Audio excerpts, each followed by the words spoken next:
कराची वाले फिर से तैयारी कर लें। महकमा मौसमियात ने 22 जुलाई की रात या 23 जुलाई की सुबह ताकतवर हवाओं का सिलसिला सिंध में दाखिल होने का इम्कान ज़ाहिर कर दिया, जो 26 जुलाई तक असरअंदाज रहेगा।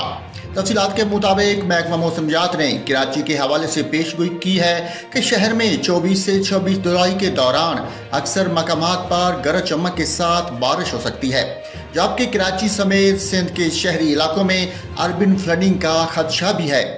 महकमा मौसमियात के मुताबिक 23 से 26 जुलाई के दौरान थरपारकर, उमरकोट में अक्सर मकामात पर गरज चमक के साथ बारिश मुतवक्को है, जबकि मीरपुर खास, बदीन, ठट्ठा और दीगर इलाकों में भी तेज हवा और गरज चमक के साथ बारिश का इम्कान है।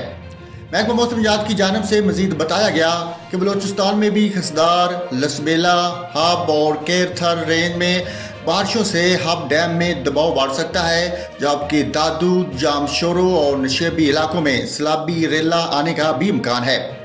लाहौर, इस्लामाबाद समेत मुल्क के मुख्तलिफ शहरों में मूसलाधार बारिश का सिलसिला जारी। नशेबी इलाके पानी से भर गए। शदीद बारिशों के बायस गलियां तालाब बन गई, कई फीट पानी जमा हो गया। बादल बरसते ही मुतअद्दिद फीडर ट्रिप कर गए, जिसके बायस बिजली की आंख मचोली का सिलसिला भी जारी। लाहौर के बेशतर इलाकों में रात से ही तेज बारिश का सिलसिला जारी है। शहर में सबसे ज्यादा बारिश ताजपुरा में 185 मिलीमीटर रिकॉर्ड की गई। उधर गुजरात डिंगा रोड पर बारिश के बायस मकान की छत गिर गई। मियाँ बीवी समेत 8 अफराद मलबे तले दब गए। मलबे के नीचे आकर 2 लड़कियां जान की बाजी हार गईं।